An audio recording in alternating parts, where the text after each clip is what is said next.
Financial disclaimer. The information provided in this stream is for educational and informational purposes only and should not be considered as professional financial or investment advice. We are not licensed financial advisors, and the content presented here is based on our personal opinions and experiences. Investing in stocks and other financial instruments involves risk, including the potential loss of capital. Any investment decisions you make are solely your own responsibility, and you should conduct your own research and consult with a qualified financial professional before making any investment choices. The content we share on this stream may not be accurate, complete, or up to date. Market conditions and financial regulations can change rapidly, and we cannot guarantee the accuracy or reliability of the information presented. We do not endorse or promote any specific stocks, companies, or investment strategies. Any actions you take based on the content of this stream are at your own risk, and we will not be held liable for any losses or damages that may occur as a result. Always remember that past performance is not indicative of future results, and no investment is guaranteed to be profitable. Make informed decisions and consider your risk tolerance before investing any funds. By accessing and using this stream, you acknowledge and agree that we are not responsible for any investment decisions you make as a result of the content presented. You are encouraged to seek advice from qualified financial professionals for personalized guidance. Please invest responsibly, and only with money you can afford to lose.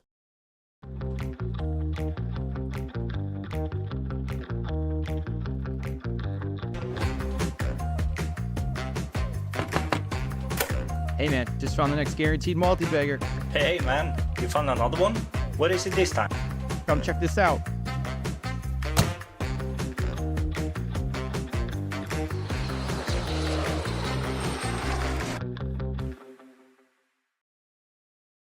Hey everybody, welcome to the Laughing Stock. Redneck Johnny here, back for another Thursday.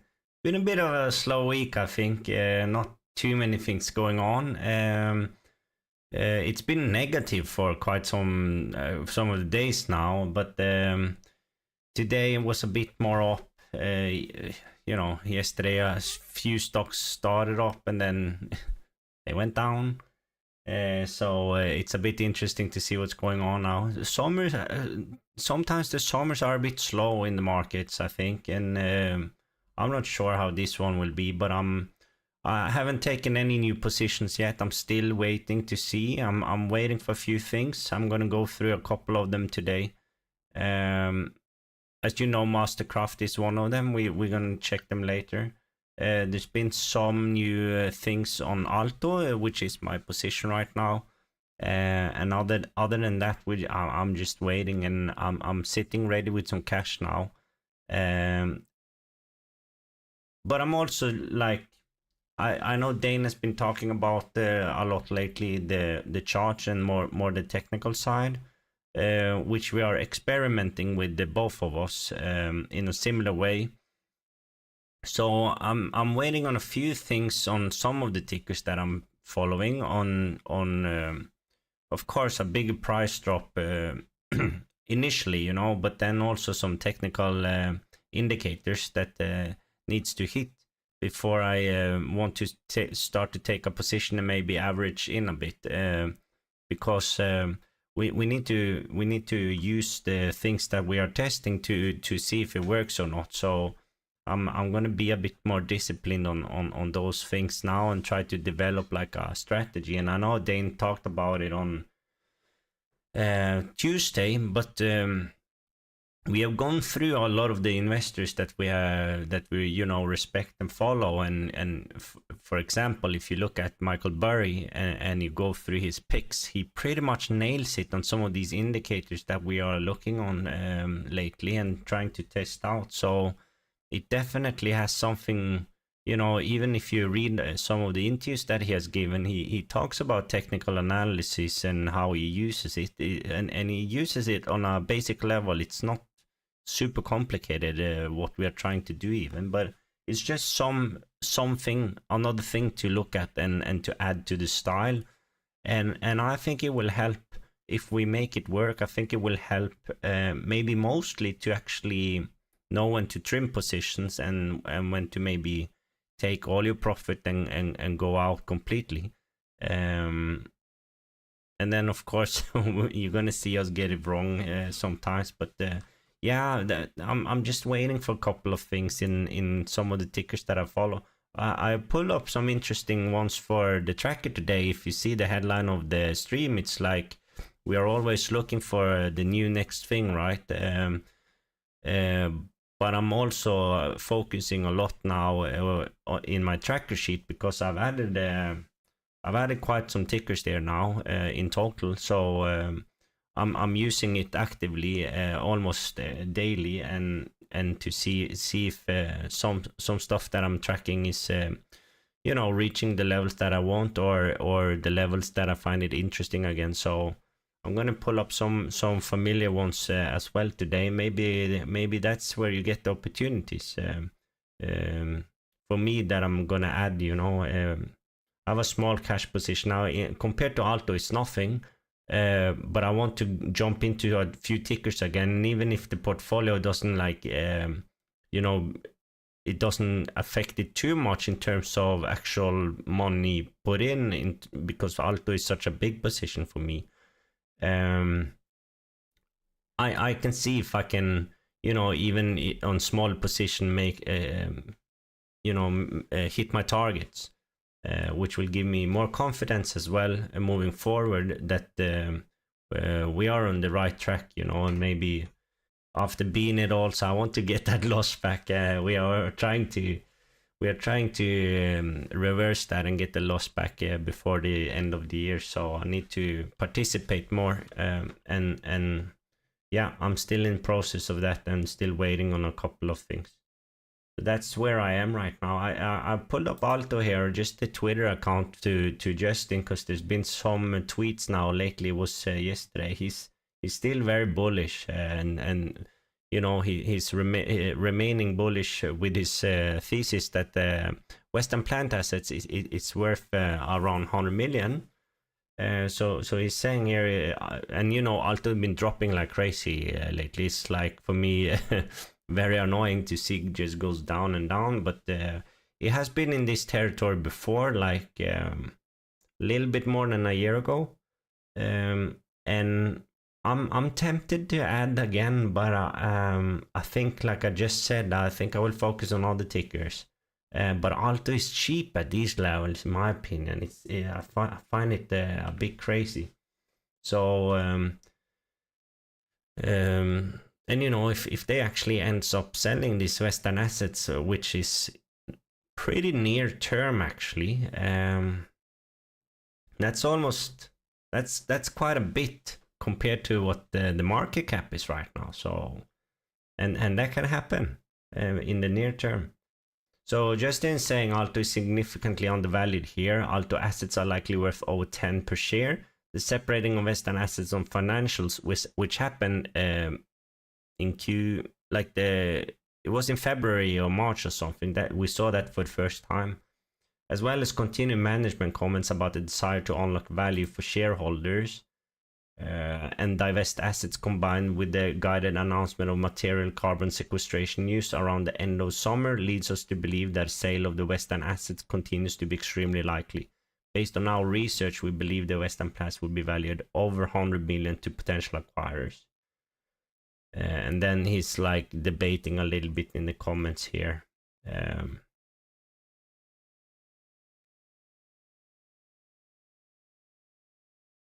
he's been getting a little bit of pushback, maybe rightfully so. I think Justin is still solid, and I think he knows his stuff, and he's very involved in Alto. He was on one of the calls even, and asked some good questions, in my opinion. So and he's also here posting about the crush margins, which has improved quite a bit. So I'm still positive. I'm positive on Alto, and I'm a bit tempted to add at these levels, but I'm not going to do it this time, I think. But let's see which other opportunities that can be found there. But yeah, if you're interested in Alto and are not familiar with Justin, you can see his Twitter account here, or X account, and he knows, he has some articles as well. There's nothing much new now. There's not a lot of development here. We are still waiting for the same things, and managements, they need to prove themselves, because they've not had the best year if you look at the last year. Hey Risius, didn't see you there. Hey, cool to see you drop in. What is your feeling about the new BNet value? Yeah, I saw the BNet value, and did you see the insider was participating in the rights offering quite a bit too. He bought for 10 million. So you know, I think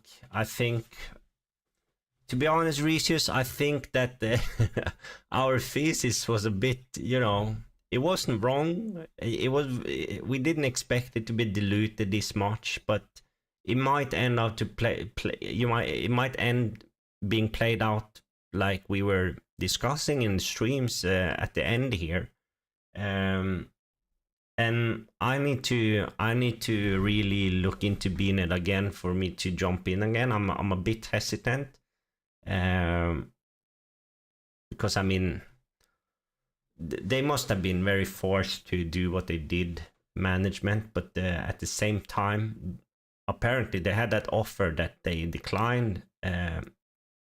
So in my head, that doesn't exactly scream that they are very investor friendly, and they are still there, you know. And there's a lot of things that we have reflected on in hindsight here, but in terms of valuation, like I saw it was up today too. I need to have another look, Recius. I haven't been too much involved in what's been going on here right now. It's been such a crazy period for BNet, right? With the meme thing happening and all that.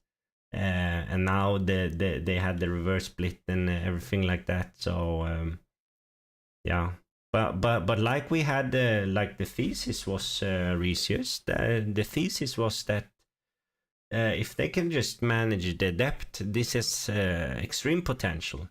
And I think I need to look at it again. I think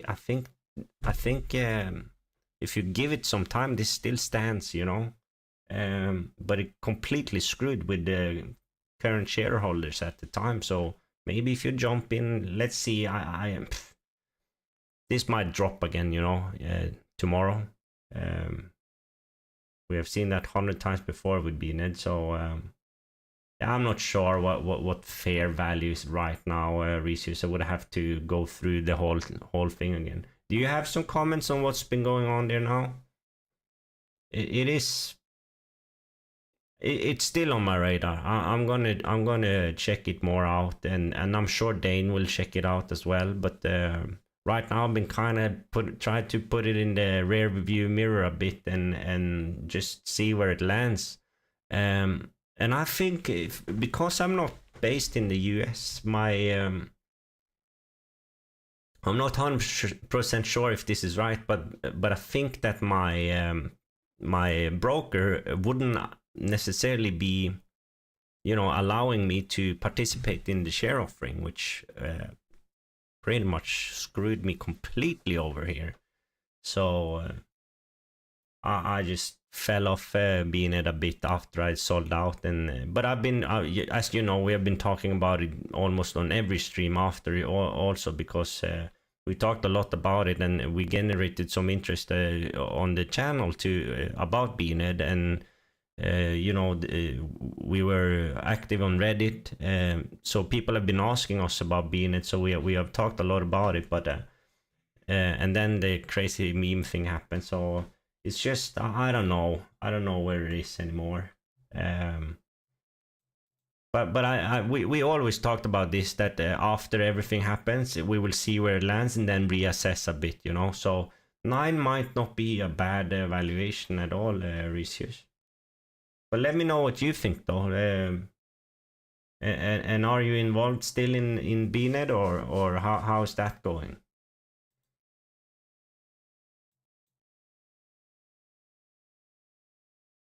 So yeah, the dashboard, not so much stuff going on. Miners are a bit back. You know, I saw Virgin here. They go up and down a bit. Virgin Galactic. Yeah, some red stuff today. It's been red a little bit this week, right? Nvidia up again. How's that chart, by the way?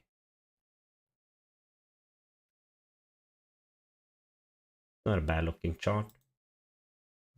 How did GME do today?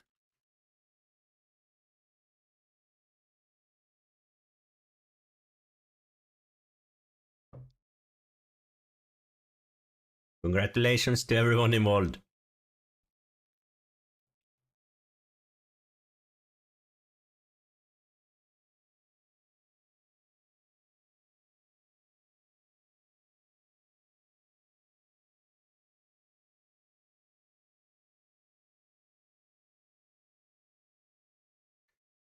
So crazy.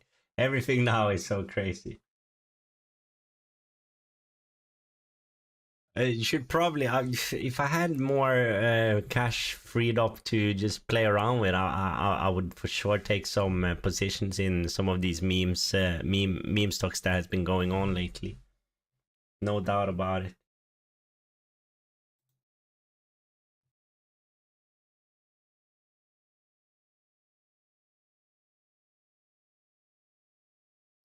Yeah, but the dashboard is you see a lot of things are barely there. They are almost like triggering my conditional formatting, but not properly.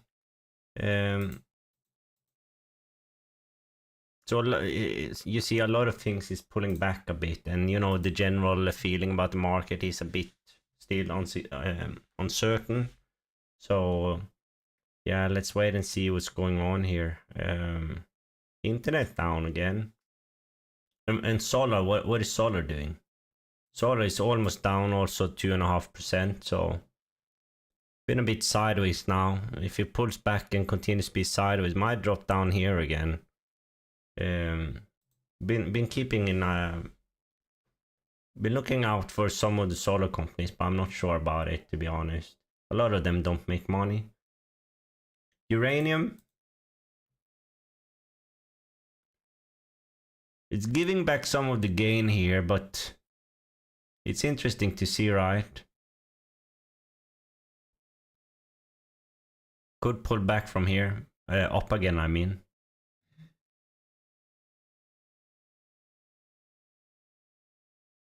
I'm sure it will actually.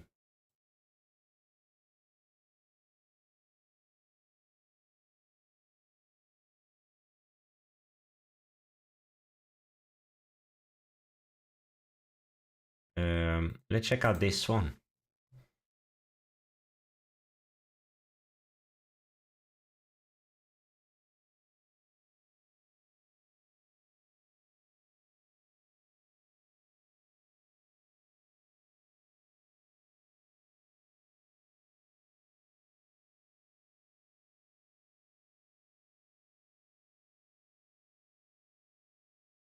Yeah, I have pulled up some oil companies today. It's interesting, I think. And I'm kind of some of them I know from before. I've talked about them on the stream as well, like Ring Energy. It's getting low again, and it's like kind of bouncing. If you want to take some trades, I'm figuring like that could be a stock to be in and out of a little bit. You know, it's kind of bouncing around from, you know, I think it went down to 120 something, and then up to above 2. And has been doing that a little bit lately, so I'm gonna pull it up later, but I'm a bit curious to see actually on Ring Energy. Maybe I take a small position there just to try to trade it a bit.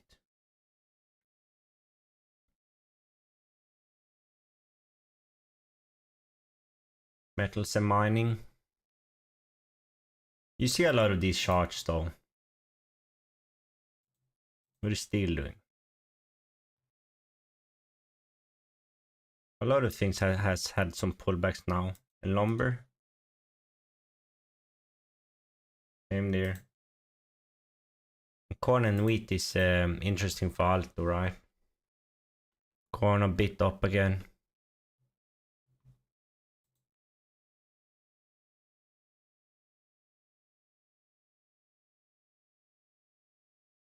Yeah.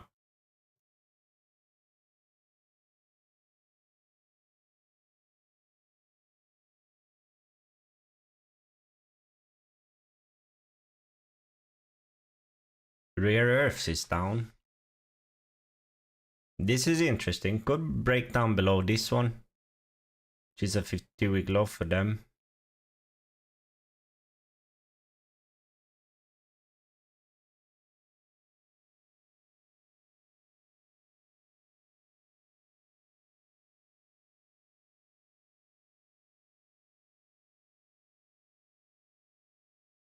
Then I guess the next is here around 40.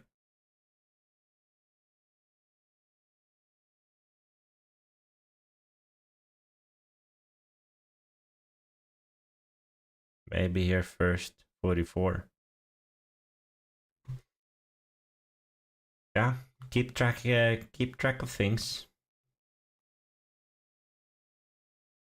And lithium. A lot of things has been a bit negative lately. All right, let's move into the fundamentals. I pulled a COUR here. I found COUR today in the daily movers. Even though I think it slowed down, you see here it trades very close to. It trades a new lows actually.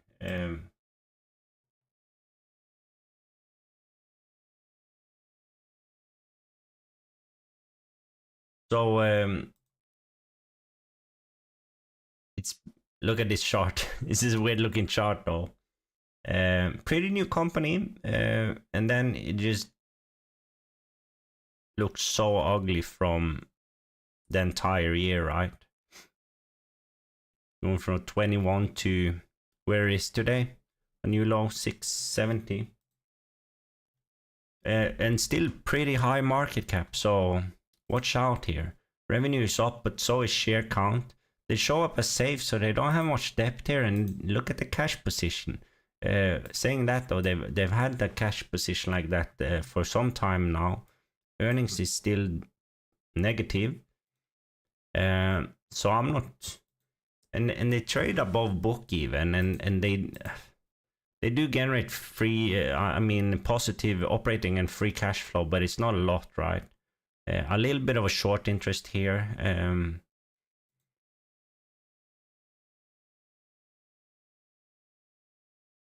That's a big cash position though.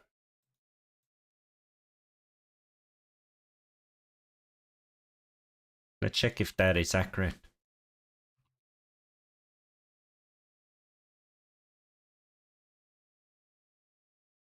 Yeah, 725 million there. It's even growing. Because of the dilution probably. And you know, if you look at the trend though, it's up a little bit. But book value is down like, and with this cash, what have they done?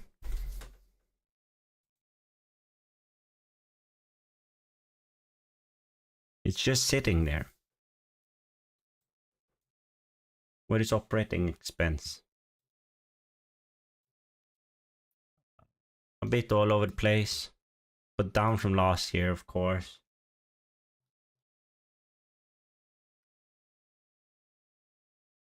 I'm not sure.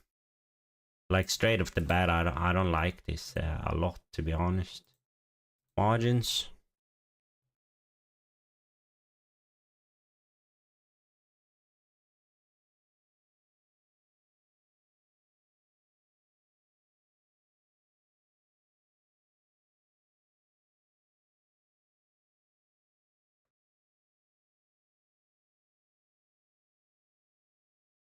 They are also all over the place. So 8% inside ownership. We saw the chart, right? Pretty big volume though. Maybe not.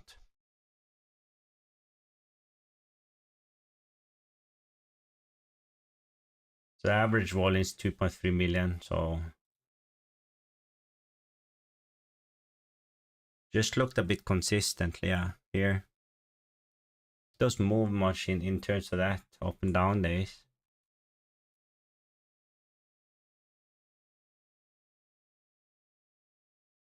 What else did we see here?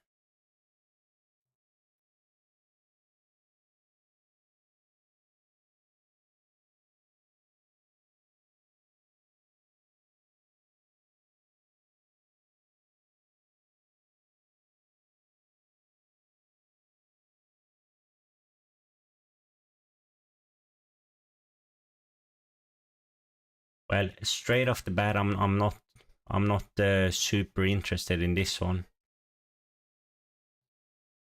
Who are the owners though?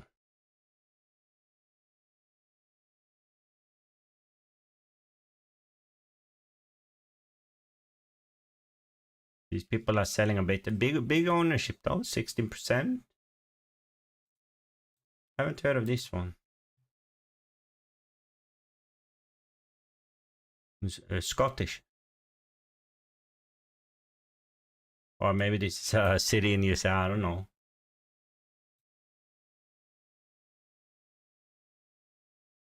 Oh, what? You need to create accounts now to see this stuff or what? Anyways, not doing that now.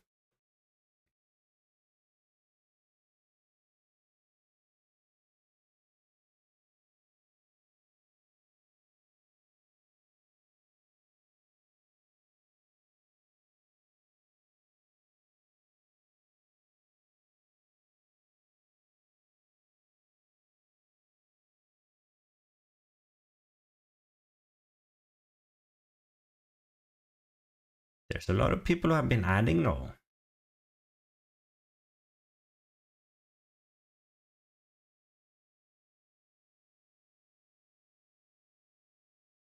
I forgot to read the business description here. It operates an online educational content platform that connects learners, educators, organizations, and institutions. It offers online courses that include data science, business, computer science, information technology, health, social science, logic, project management, and digital marketing services. Campus student plans, degree courses, and certification education.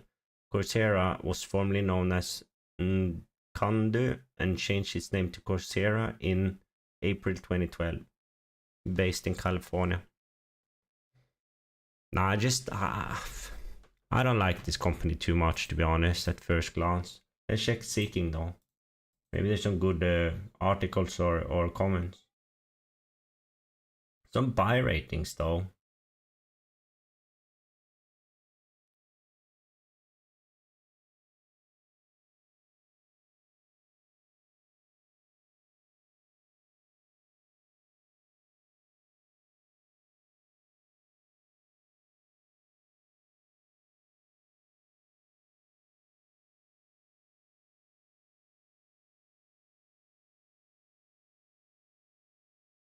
COUR is a typical case proving how many grossly incompetent fund managers exist out there. We saw some of them were adding, right? So Value Digger here is not a fan.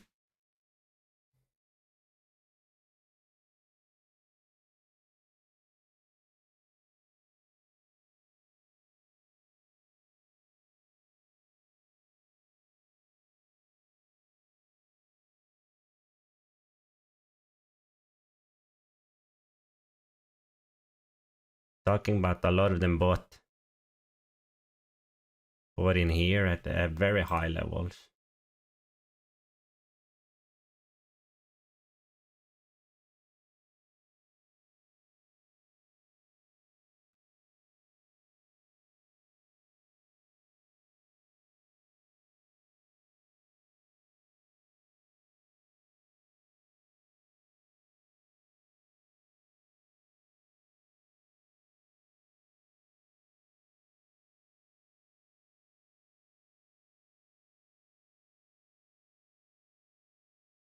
They're talking about like what are they going to do with all this cash, and that they are like maybe targeting a few of the competitors and that they're going to buy them up. And I'm meaning like we saw the cash position here and it's pretty stable for some time now. So I'm not sure what they in the meantime they are diluting shareholders and not really growing. I'm not sure if I like that. But they do have cash though. If I like that.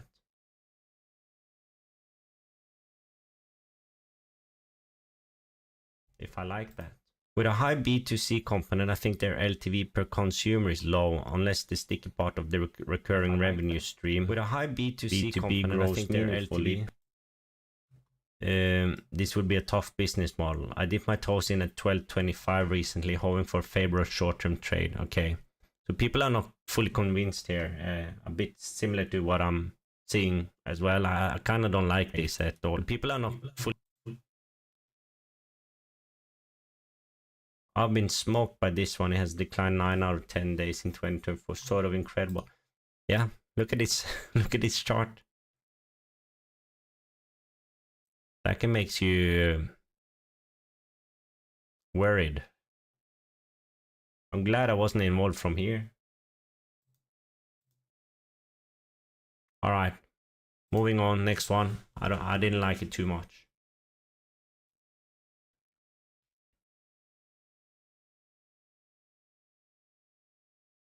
The Twin.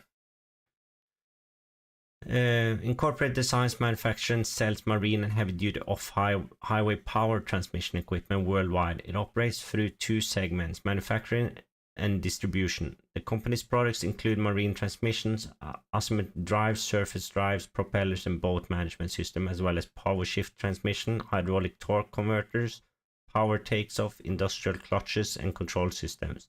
It also provides non-twin disc manufactured products.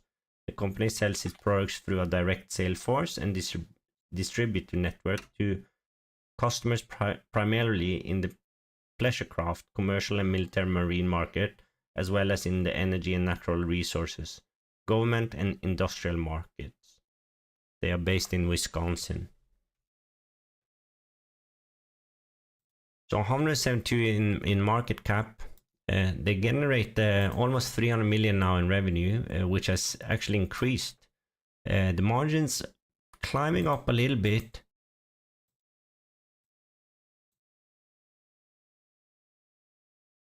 Pretty solid growth here on the cash flow, operating a free, which you see here. Just a little bit in capex. So you see free cash flow is pretty good actually compared to the operating cash flow here. And also, I kind of like it compared to the share price. This is not a bad cash generation. They seem to have a good year now. If you compare it to even from the pandemic, maybe they are turning things a little bit around. Equity growth is stagnant though. So that's a bit like you want to see that they are growing book value here, right? But it's pretty much the same. They have 21 million in cash here, and short-term debt is 5 and total debt is 37, so they show up as safe. So I'm not worried about that at all. 24% inside ownership. We can go check that out straight away, I think.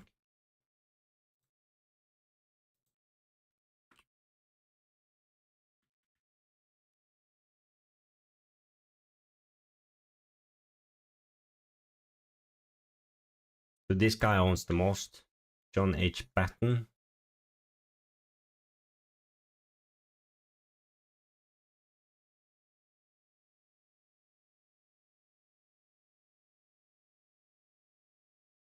So he's sold a little bit now though, at 14. That's pretty recent as well. Just a little bit. President, CEO, and 10% owner.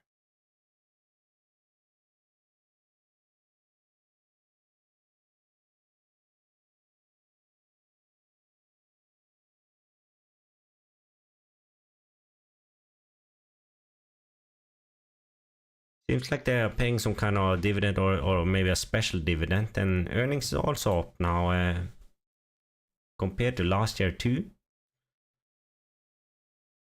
They've had some asset sales here now for quite some time, and maybe that's why book value isn't growing. They sell off some of the stuff that they have.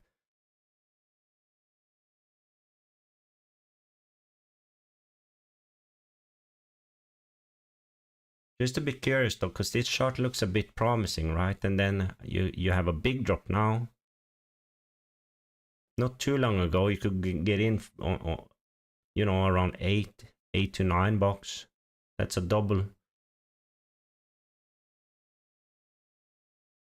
And now like a pullback like to the middle levels again around mid levels from there.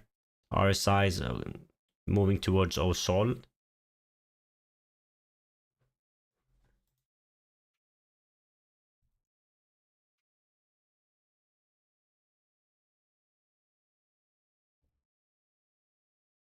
So they have gotten their cost down even.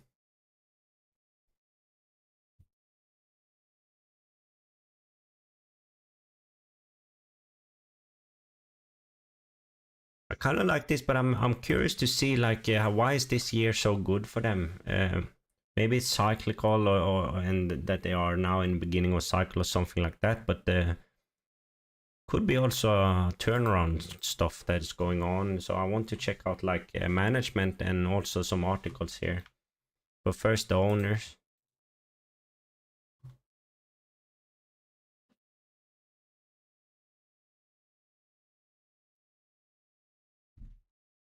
Ah,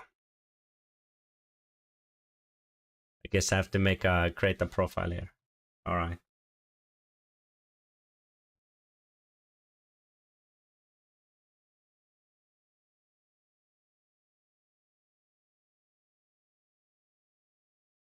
Sean SPWH. Look at the position number though. Yeah, not too many things there. Let's check some articles because I want to get the story here. Very few comments. Look, no comments on anything here. Maybe people are not paying attention to this one.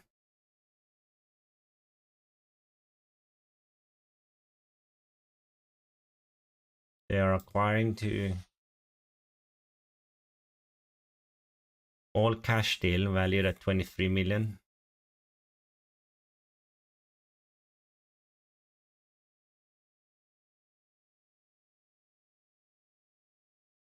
Hey, value. Didn't see a value. Good morning. Yeah, I'm playing BNet, but buying into IMMR who got in. Buying into IMMR who got into the offering at an effective 5. ALTO also looks good at these prices. It sure does, right? I agree. I started the stream by saying like, you know, I haven't.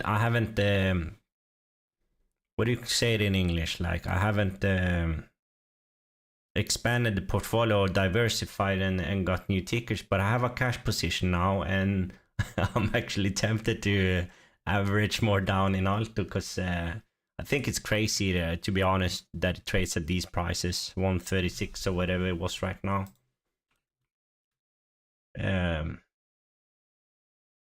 You know, the assets look at the market cap. If they sell the Western assets, and Justin is right in terms of what they are worth, that's the entire market cap. So yeah, value. I'm checking out ALTO as well, even though that's my only position, you know.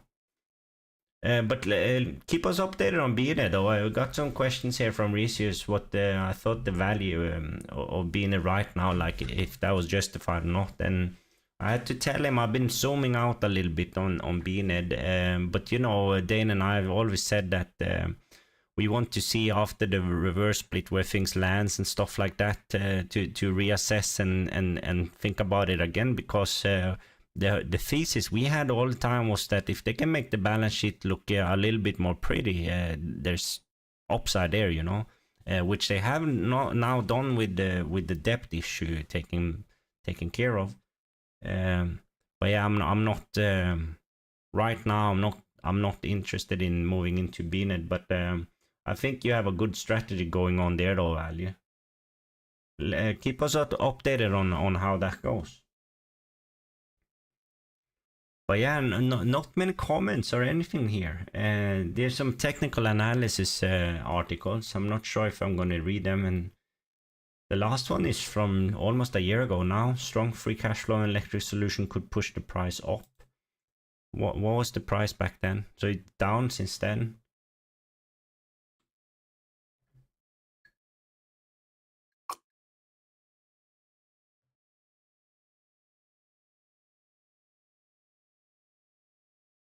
I want to check the presentation.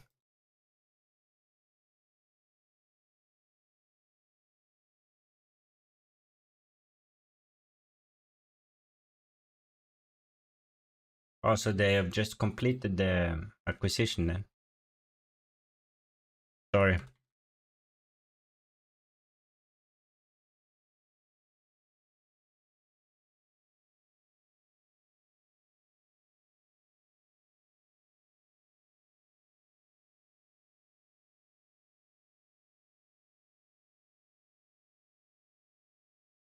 I kind of like this one.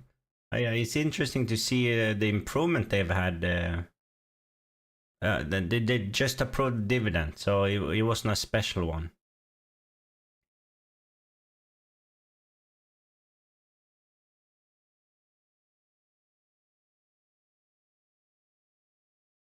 Um,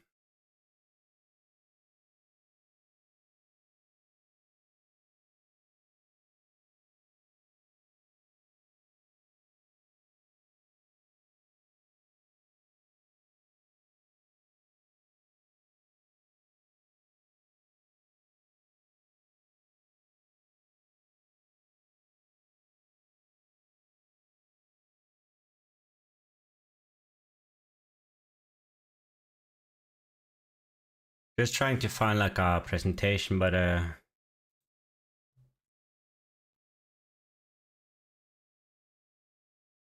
I'm not gonna bother scrolling more here.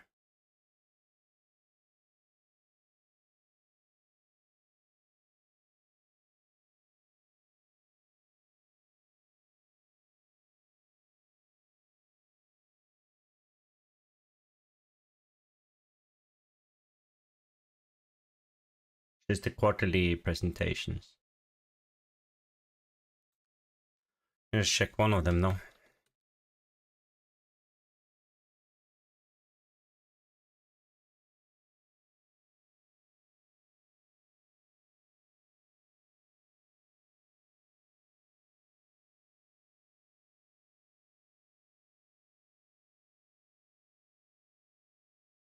This is what we saw, right?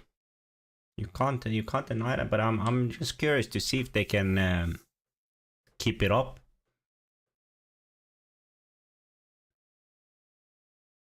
They did acquisition, so they are in maybe they want to grow and take into the European market.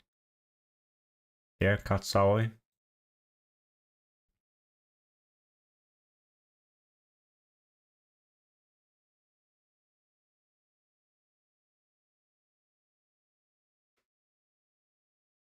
This is you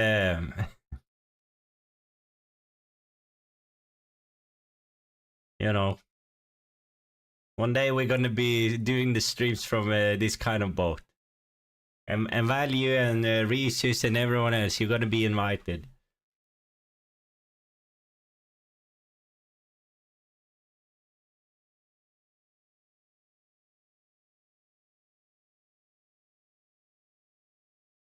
I'm gonna drive it all the way to New Zealand, Value, and pick you up. I'm gonna pick you up in Auckland.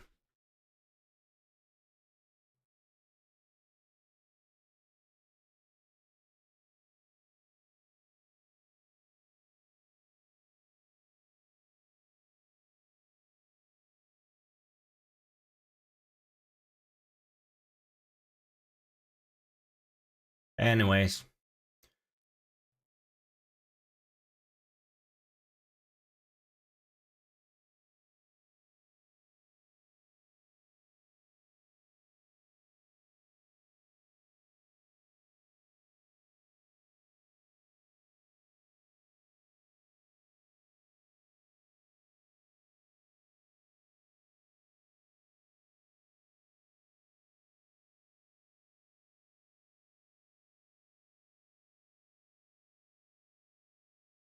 They want to grow the Europe market.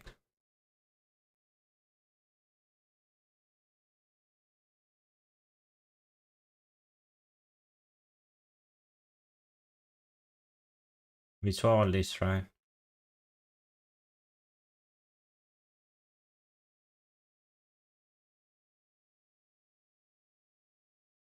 Alright. I'm gonna add it to the tracker just because I like the recent year here and I want to see if they can copy that in the coming years. So I'm gonna add it and just track it. I do like this one. And it's close to the 52-week low, but saying that though, I want it cheaper. It has had a massive drop. And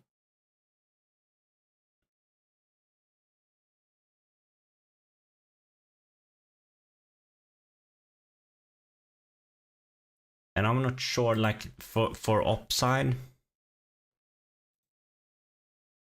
it depends on if it can continue this cash generation here.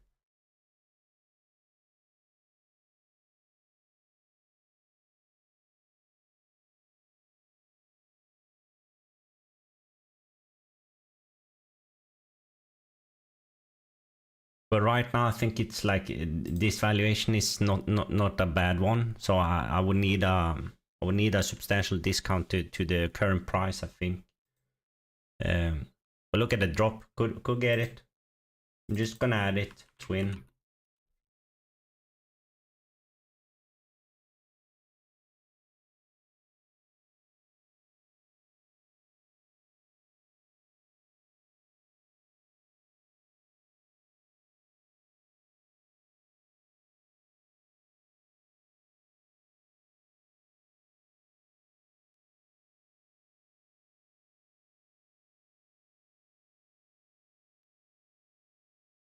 I will put in like 8.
What was it, like the president owned a lot here, right?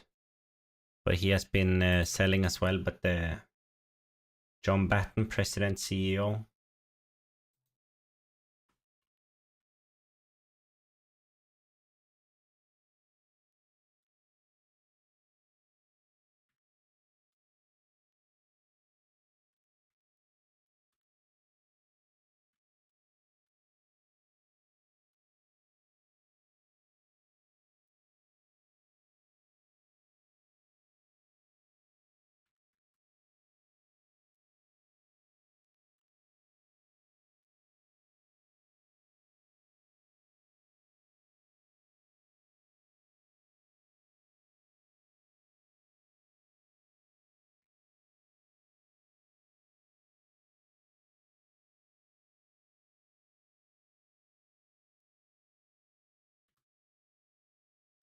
I'm just putting in some notes there, that stuff that I've been talking about on stream now. So I'm just gonna add it and I think move on to the next one.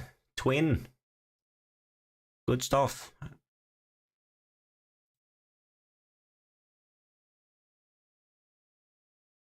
Twin. There they are.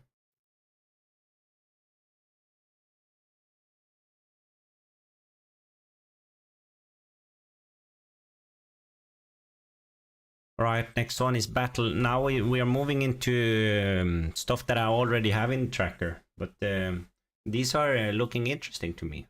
BATL has, lost a little bit of the market cap, 75 million now, so on below 100 million. Look at this shit. Trades 1% from 52-week low, so it's right there now.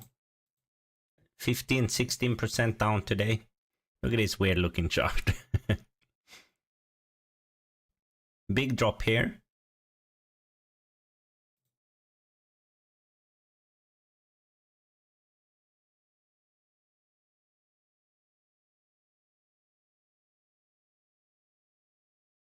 What is going on here?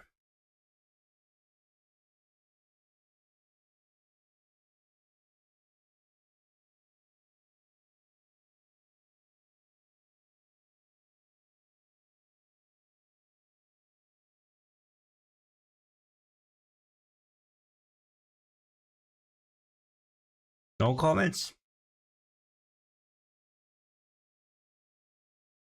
I'm gonna have to look at the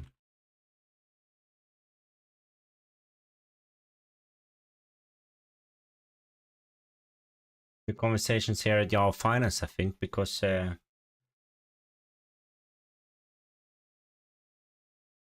what has caused this massive drop?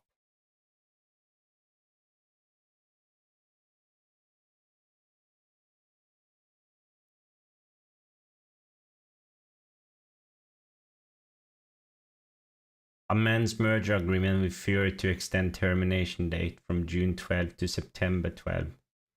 Yeah, that's what I thought I saw in the charts here.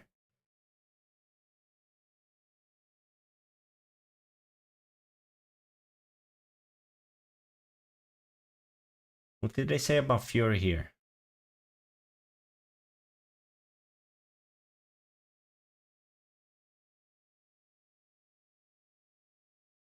Having the financial deposit been made by Fury? Okay. I assume this is this then. And then now it drags out in time, so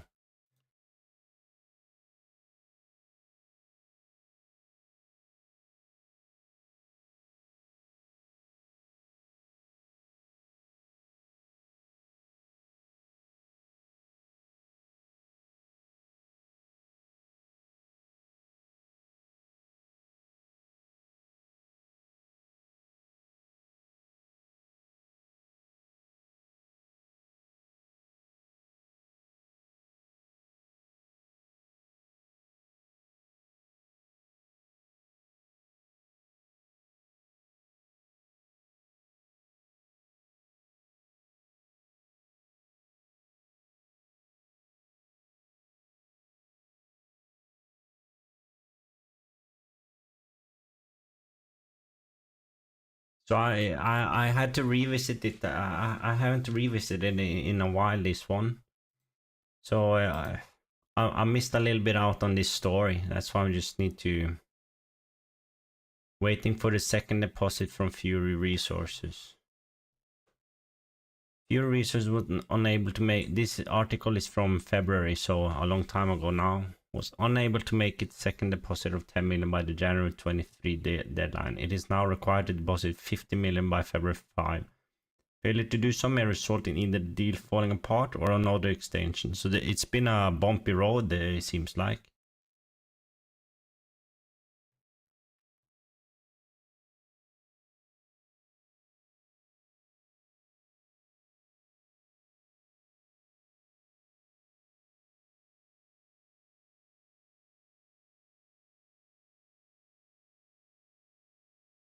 Seems like it has struggled with the same in the past.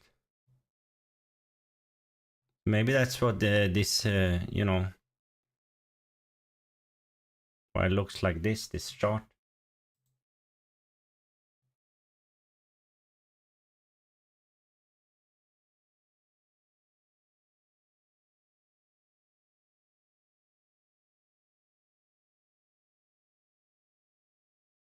Anyways, just stated fundamentals here. It trades at 457 now. But kind of, it's a bit hard then if they're going to be bought up.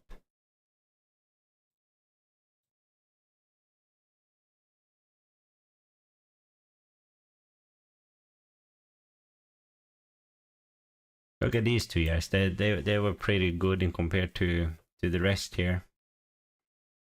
Earnings jumping all over the place, so it's a bit weird to have these types of earnings. Steady depth climbing a bit now. But if they are being bought up, I'm not sure how interested I am anymore.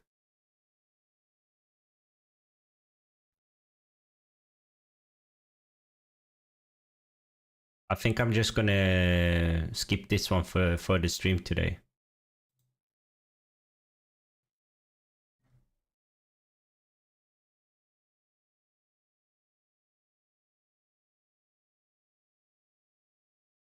Sportsman's Warehouse. Also in the tracker, kind of like this one.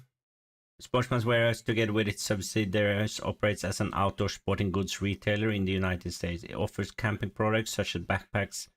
It's like outdoors equipment and hunting and stuff, I think. Market cap now 100 million. Also trading close to the 52-week low here. There has been an insider a long time ago. Or multiple, but they have together been buying almost, what is it, 654,000, which, to be honest, when you see the price drop down here and it's like close to the 52-week low, and this is a you see here on the fundamentals, it's pretty attractive in some of these things that we like to look at, right? They are levered, so there's but some of this is leases, I assume. I can't remember from last time I checked them, and they don't have so much cash right now, but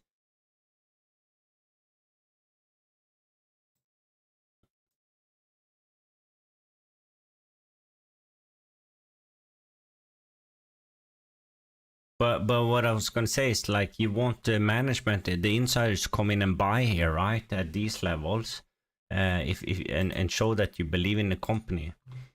All these people should buy another round now. They bought at 450, 459, and it's like way below that now. So just want to check Whale Wisdom before we go into some of the articles here.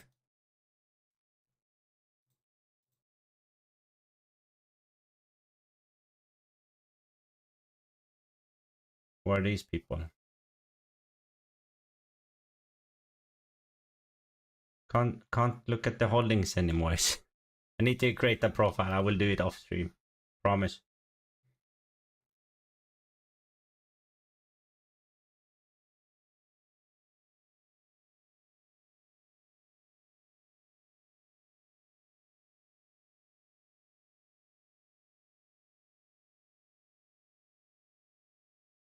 And let's check the leases and shit. So not a lot of cash here to do anything.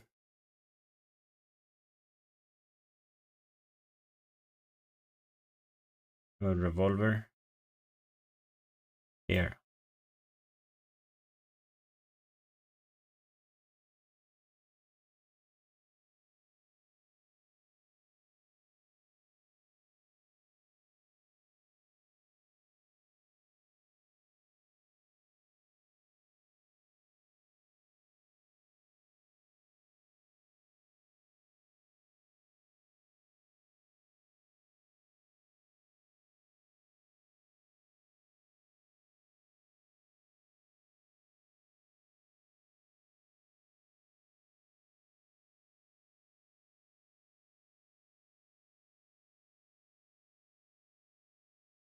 Matures 27. So they have a little bit left on that one, on the revolver.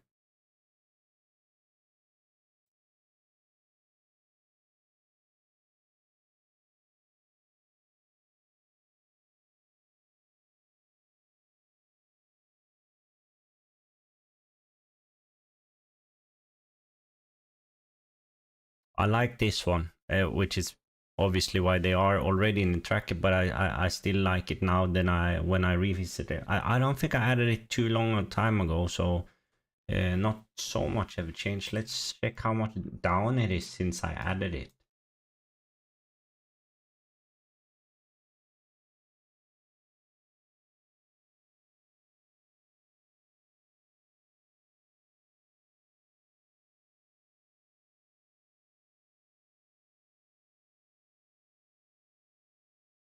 Like 20% down, and I added it at 332 and said, like, at 3 you should look at this again. So yeah, definitely interesting here at 263.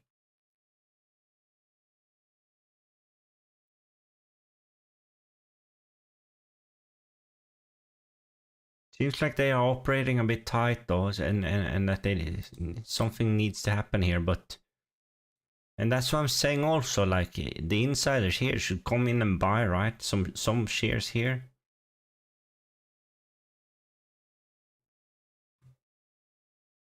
Let's check seeking.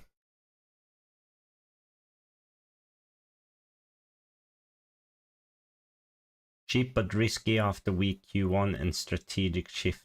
This is very recently, June 5th. Let's just check it. Sportsman's Warehouse Holding reported weak Q1 results as macro and industry pressure continue, missing estimates slightly despite already low earnings anticipation. Yet Sportsman's Warehouse reaffirmed its full year 2024 outlook, expecting weak sales but a significant profitability improvement as inventory management starts to show results. In April, Sportsman's Warehouse Holding announced a new strategic plan and has shifted the strategic focus on operational improvements instead of aggressive store expansion. I believe that the shift is highly welcome. Sportsman's Warehouse stock valuation continues to be attractive if the strategic shift bears fruit and an eventual partly recovery is made. The stock is still at an incredibly high risk level though, making the investment case volatile.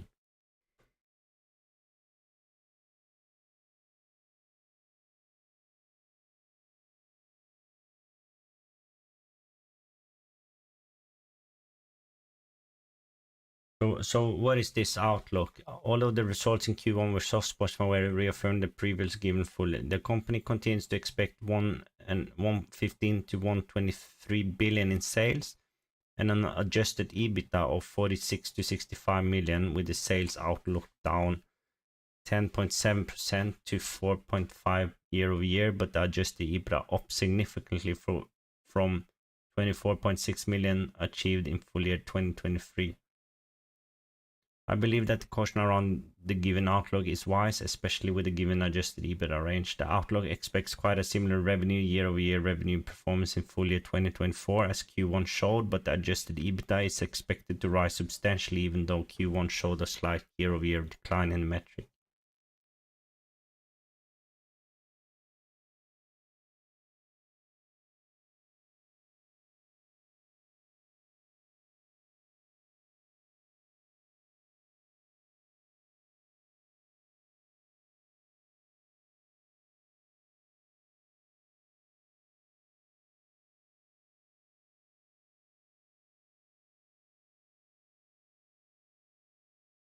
I kind of like this one, I must say.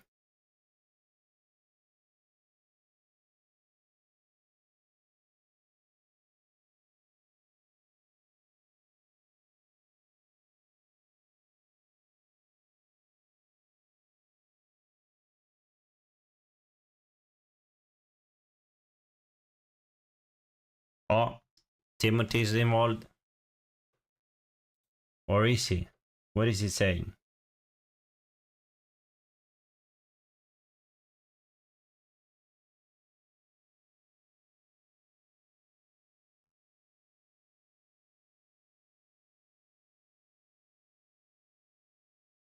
Has he commented more here?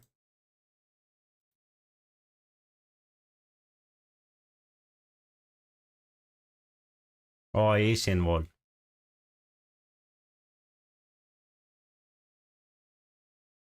When was this? Oh, this is recently as well. So he's replying to this guy. I'm not gonna read all of that now.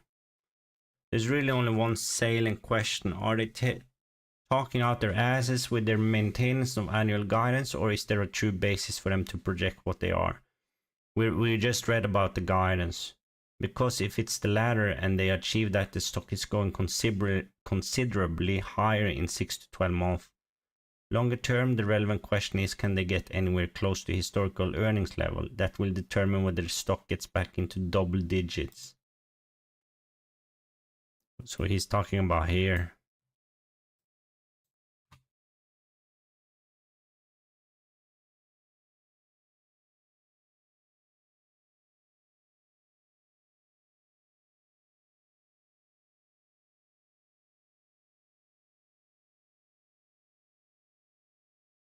What do you see though? I'm not sure if I see like double digits here, but I can see like, you know, maybe 4 to 6, maybe like 450 to 6, you know. I know that's a rough estimate, but the price is now 263, so could be worth actually checking this a bit closely.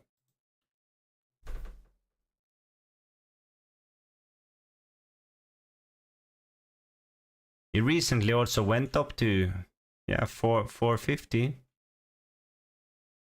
Had a good earnings here and, and then a bad earnings there. It just went up and down at the same level. Value saying SPWH looks to be at an all-time low and technicals don't look good. Tricky to time an entry into this one, but good potential on the fundamentals. It seems. I kind of agree. I haven't checked the fundamentals with the indicators that I said we are testing out with yet. But just in general, if you zoom out here, look at this. It's new historical lows here. It seems to have like a general. You know, if you go like, just do rough numbers then, like from 3 to, you know, 4.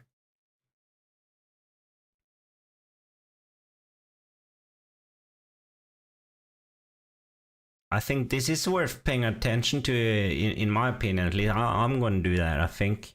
Because what you're saying now, Value, that it is actually at historic lows. And if they can turn this around and deliver on the guidance that we just read about, I can see like perhaps even 6, you know. But maybe take it down a little bit, then like if you go in here and you get 5, that's a pretty good return. And if Starbucks is right as well, like what did he say? He said like 6 to 12 months. Considerably higher. Longer term, the relevant question is, can they get anywhere close to historical earnings claim? That will determine whether the stock is past to double digits. I lightened up considerably on the pre-earnings rally. We saw that here. But I'm a buyer in the extreme low 3s where we are now, so I will be curious to know if Starbucks is involved again.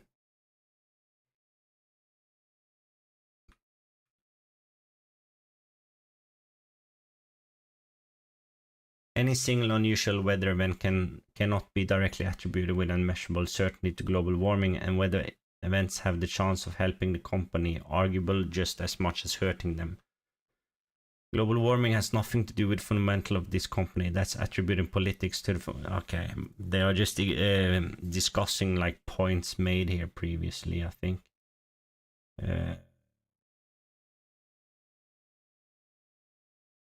You know, Starbucks lets you know what he thinks. I believe the stock is discounting the legitimate concerns you express, but maintain that most of your expression are nothing more than speculation. Other ones have been fundamental to this business since the day it was founded. I agree with you that one cannot look at the unusual COVID demand and project that into the future, which is these years probably, right? These years. Because he earlier said like if they get back to historical earnings.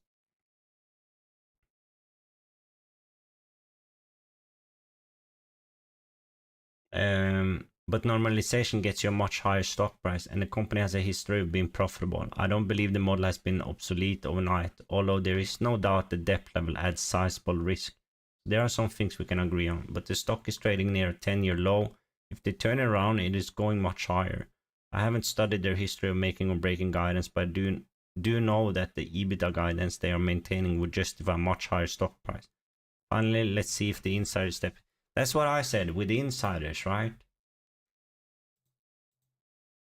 That can be an indicator of stepping in with a small position and then averaging in, you know. Value saying it looks good on a 15-minute chart, like it has found some support. MACD looks good on 15-minute too. Interesting. I have to go back and check off the stream a bit on the charts. Just because it's a bit messy right now. I need to add like 2 sets of links because in TradingView I haven't found like presettings for the time frames and stuff like that. So it's just annoying. I need to figure it out. But right now I don't have that, and I don't think it would be good for the stream. But that's interesting, no value. And I mean, at all-time lows, historical lows,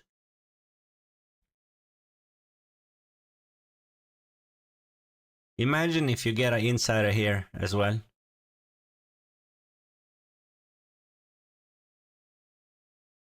I'm thinking. Fell 6% today, 641. Is Twitter on this?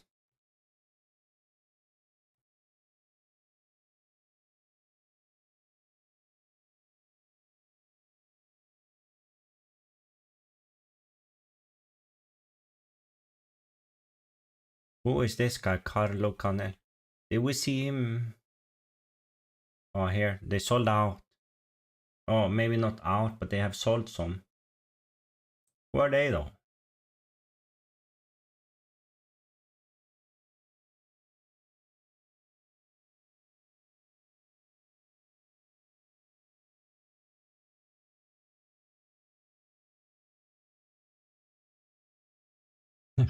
There's so many cool looking websites with these fonts. But what the hell? What am I supposed to do here?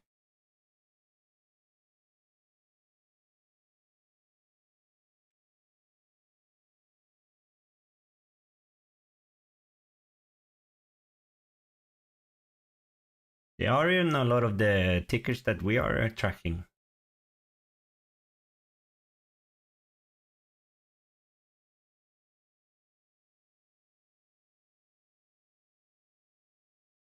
What the hell was that letter though?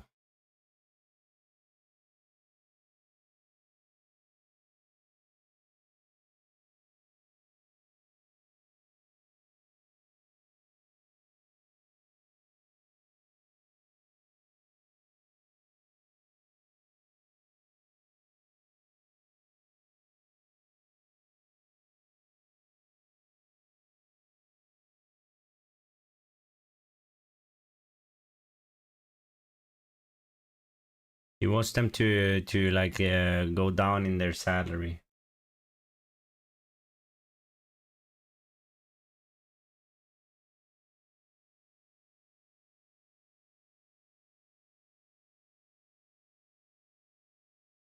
So questions about the management then, and which put the guidance a bit in a more poor light, I guess. But still low, historical lows. But they could be there for a reason, you know, or they probably are there for a reason. But still generating positive operating cash flow and almost now free cash flow as well. At least this dilute the sheet a bit, you know. So value saying SPWH seems to have a low cash balance. They're only they did. They don't have any. But also a part of it, they have a revolver though. They have a revolver value. I'm not sure if you saw that here.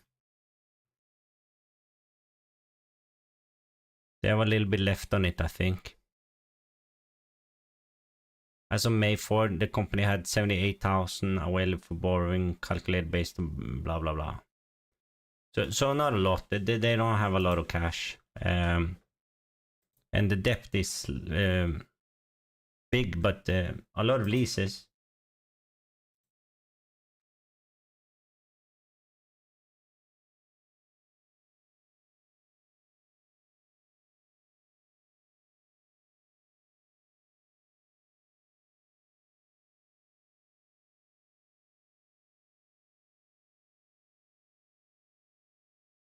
A lot of leases.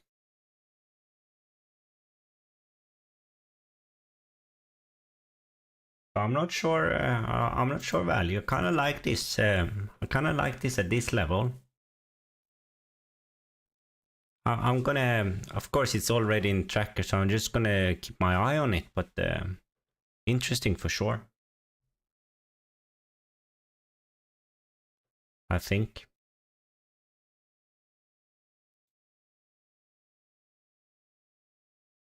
But that investor letter to management and where he expressed his dissatisfaction with them, it's a little bit against trusting the guidance that they gave with in terms of the EBITDA and stuff like that, you know.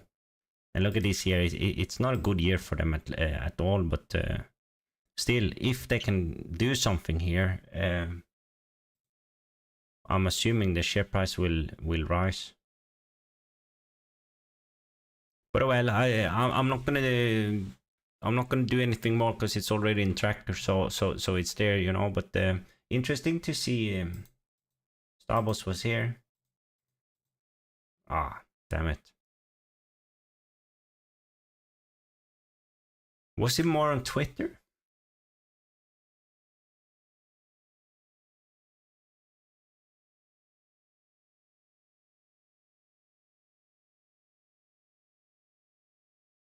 Oh. Oh my god, I thought Barry was involved. He was involved a long time ago.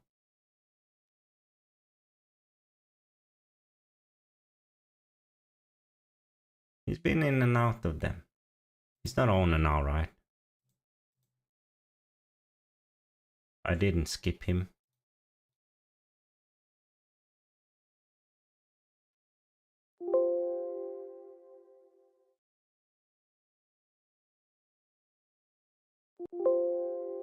Ah, nothing.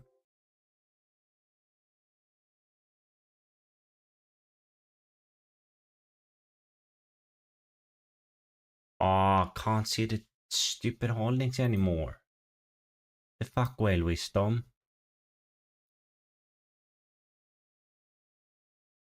Alright.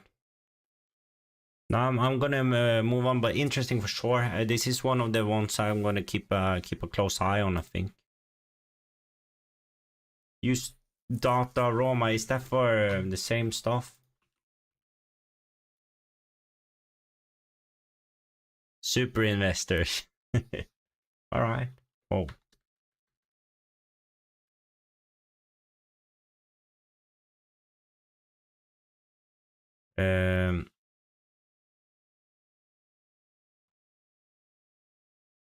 SPWH. SP.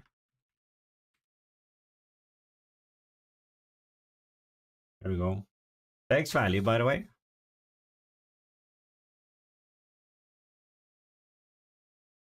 Wish we got more here from here. More insiders.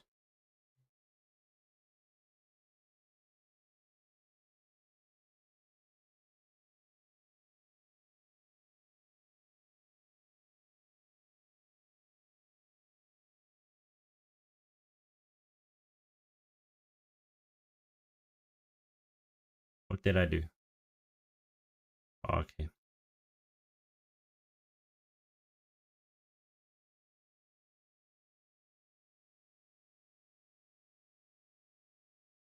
No, it's not in this. I didn't think so either, value.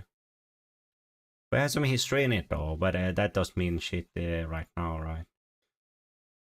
Anyways, thanks for the tip. I'm gonna check out this website. I didn't know about this website. I'm gonna check it out later to see if I can try to include it in the sheet somehow. Maybe it gives more accurate. It's more easy to use. Maybe in some of these things. Anyways, moving on. Ring Energy. Ring Energy is a ticker I've been in the past. We have talked about them in the past as well on the stream, and they struggle. They follow oil, right? But they struggle to maintain their price above 2, and they like when they are on the rise, they kind of, you know, hit their head against 2 and find like around 190, and then it jumps up and down a bit. So this looks good right now, I think, and I've been tracking this for a while now, and yeah, sure, it can drop even more, like you see here. If it's 2-week low, it's 125, but it could be worth just, you know, trading this a little bit. I think operating cash flow $1, 165 share price now. Free cash flow 21 cents. Revenue is the same, but look at the dilution. The dilution isn't good. 40 cents in earnings. They have some debt, but they also have, you know, they trade well below book value right now. So because of that, the sheet marks it as safe. 31% insider ownership here. I kind of like Ring, but the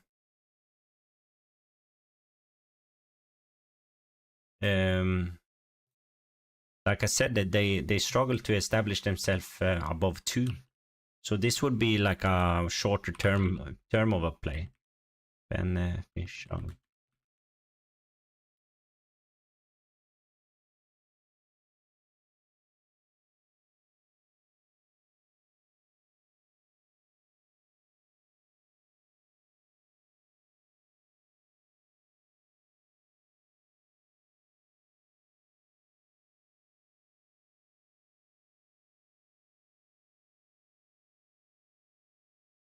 Okay, so that number include this, which I'm not sure. I'm not sure what this is.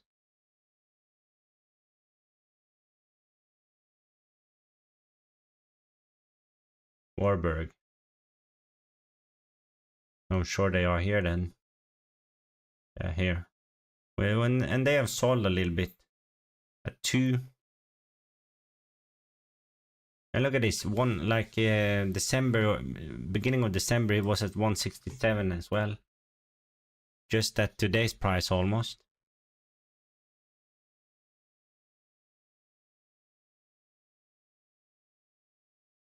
This guy is a 10% owner. Who is this guy?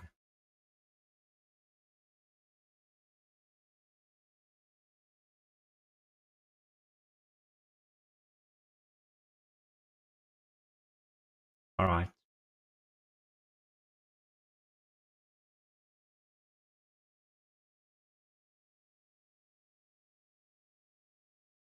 Yes, but a lot of his position is well above today's share price, and they don't pay dividend, this company. But yeah, just interesting to see, right? It does look good on a lot of metrics and book value, of course, but I think Starbucks is involved in this as well. Ring Energy lowered free cash flow expectation despite strong Q1 sales volume.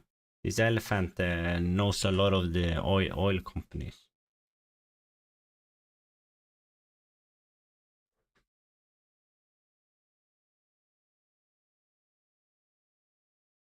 The reduction in free cash flow is mainly due to low oil prices, with the 2024 oil strip going down to down by around $5.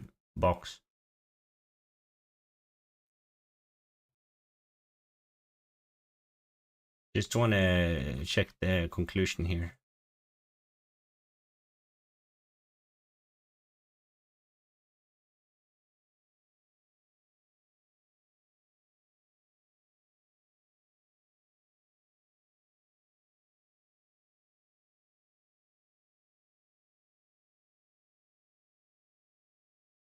$2.50 per share.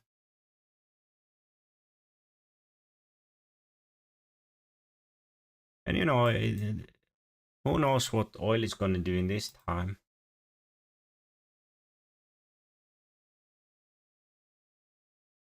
And his price target, like I said, like his price target was like 250, and it struggled so much to get above 2. Or I mean to stay there. Look at this.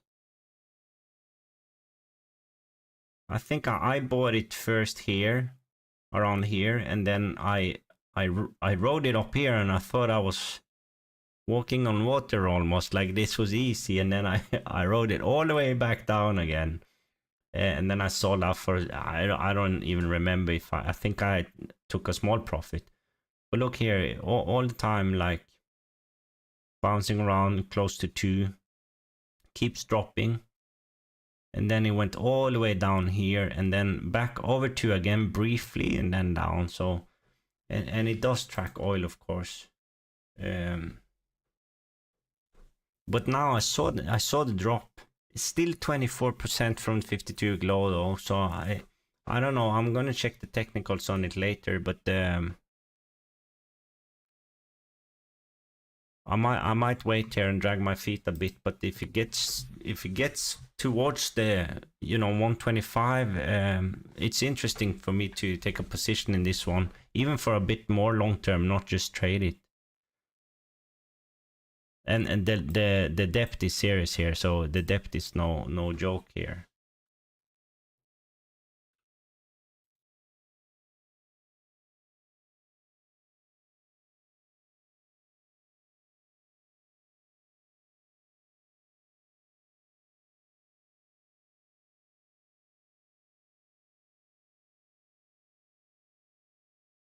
Ja, revolver då.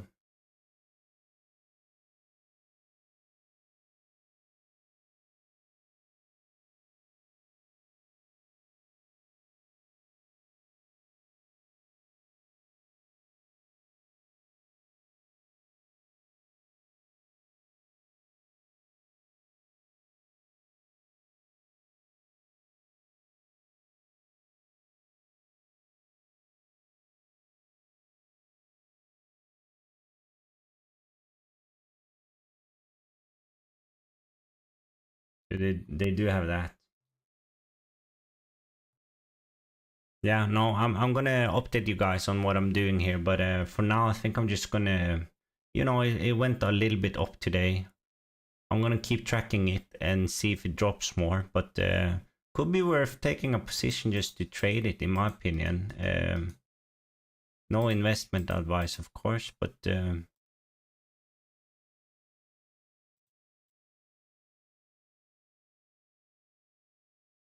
what are the comments? I think I've seen Starbucks involved here as well. Curious, yeah, here he is. This is a lot of rinse and repeat stock. Yes, exactly. I got out on the last rally, but nibbling again in here. This is recently as well, and would keep adding on future declines. Agreed. So a lot of people have seen the same. One can also use option selling. To me, it has been moderately disappointing that the gross level of debt hasn't really decreased that much, despite doing several acquisitions over the past few years, which were supposedly going to add so much value.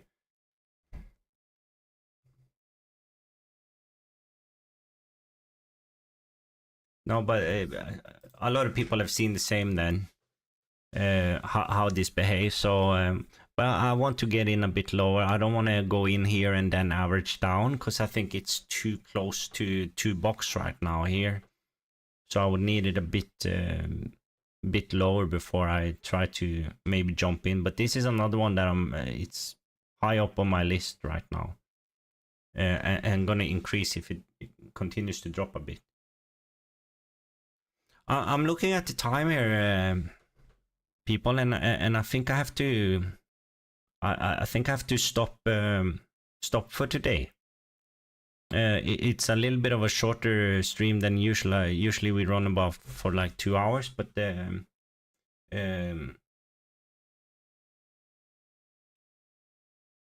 I think I have to do it a bit shorter today, because I'm